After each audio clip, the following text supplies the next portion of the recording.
What is Title IX?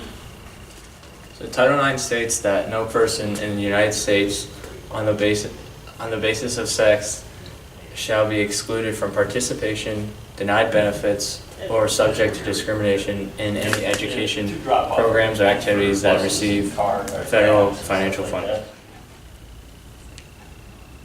How does Title IX apply to athletics? Title IX is applied to athletics through participation, which says that men and women must have an equal opportunity to play.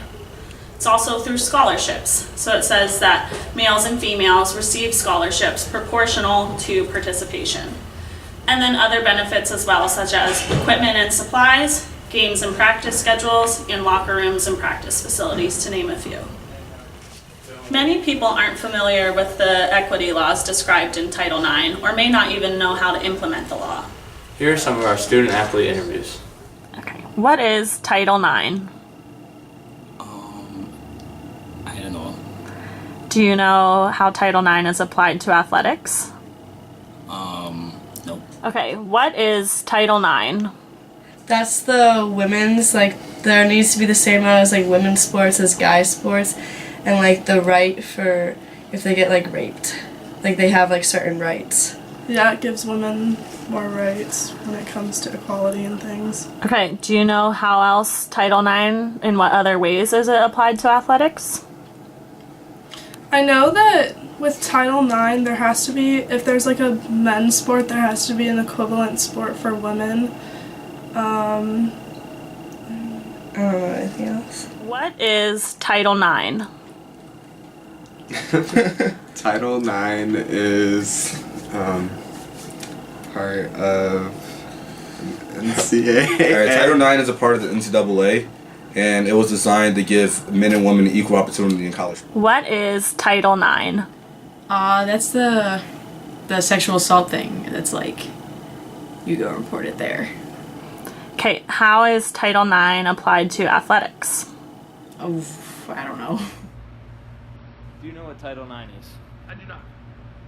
Okay, so now that you know what the definition of Title IX is, can you please give me your viewpoint on it and possibly an example that you've experienced of gender inequality in high school or collegiate athletics?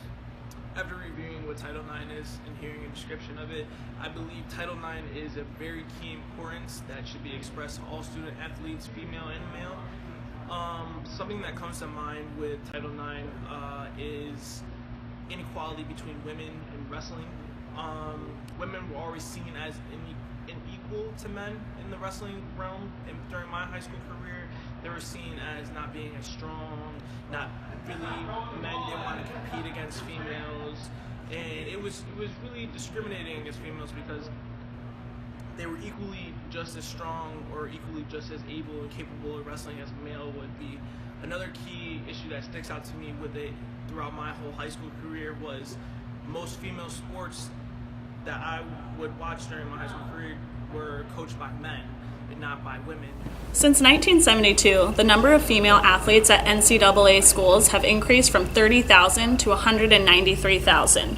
But women still have over 60,000 fewer opportunities for participation than men.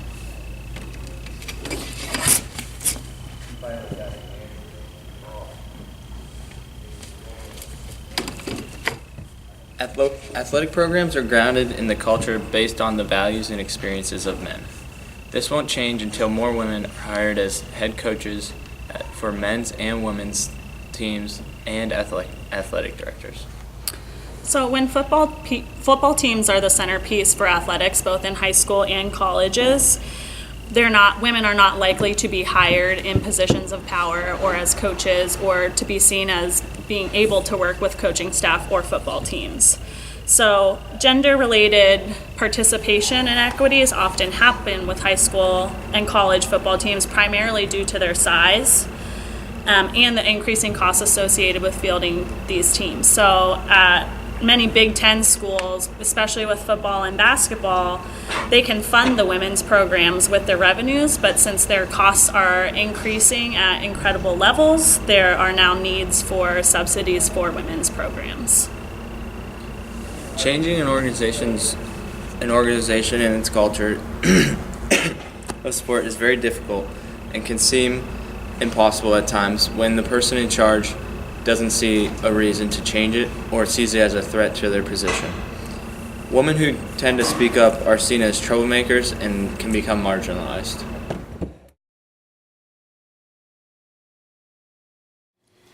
Why do gender inequities still remain and appear to be so difficult to eliminate? I would say it's for several reasons. One, Title IX has always been considered the rule about gender equity. They're often considered synonymous, and yet it never specifically has mentioned athletics. And in the 45 years that it's existed, there have been more court cases for Title IX about sports and not wanting to make sports equitable than anything else. Many inequities still remain because there are so many myths associated with Title IX. Myth 1. Men's sports are declining because of Title IX. This is a myth because from 1988 to 2011, 1,000 men's athletic teams in the NCAA were added. Women's teams made a greater increase in this same time period, but that is because they started at a deficit. There has actually been more cuts in women's athletic programs than there has been in men's. Additionally, there's actually been a boom in male coaching opportunities for women's sports since women's funding has been increased from the results of Title IX. It wouldn't be a problem if women were afforded the same opportunities, but currently only 2% of women coach men's sports. Myth 2. Title IX requires to spend equally on male and female sports.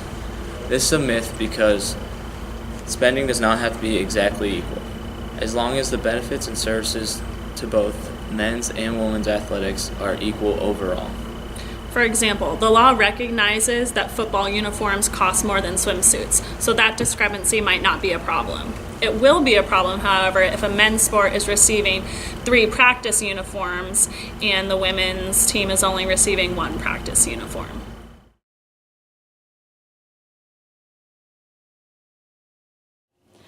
What strategies would be effective in bringing about more equity? I think women's continuing to say what sports they want to play and continuing to bring that into their educational institution, whether that's high school or college, and the creation of leagues and other teams, because that is one of the conditions is there has to be someone you can play to create that team. So I think both of those things would certainly help to increase it. And I also just think time. I mean, creating Title IX didn't make everything better right off the bat. It's certainly a process, and we just need to continue pushing to get there. Strategies for equity. If football teams had smaller rosters and had expense ceilings across the same level of competition, then there would be more equity. For example, something they mentioned in our book was that if all football teams in the NCAA division had the same budgets as the teams they participated with, then the rankings would be more about the coaching and organization rather than how big of a budget a team has. Our second strategy for equity is to have mandatory Title IX training for every athletic department in the NCAA. The next strategy for equity that we have is related to high school sports. So in the book it mentioned that women are often more attracted to pleasure sports rather than power sports like football and basketball. So we thought that possibly increasing sports like frisbee golf and racquetball would be a good opportunity to create more athletic opportunities for women in sports. The last 2 strategies for equity are to increase media coverage for women's athletics and to have more women in position of power in collegiate athletics.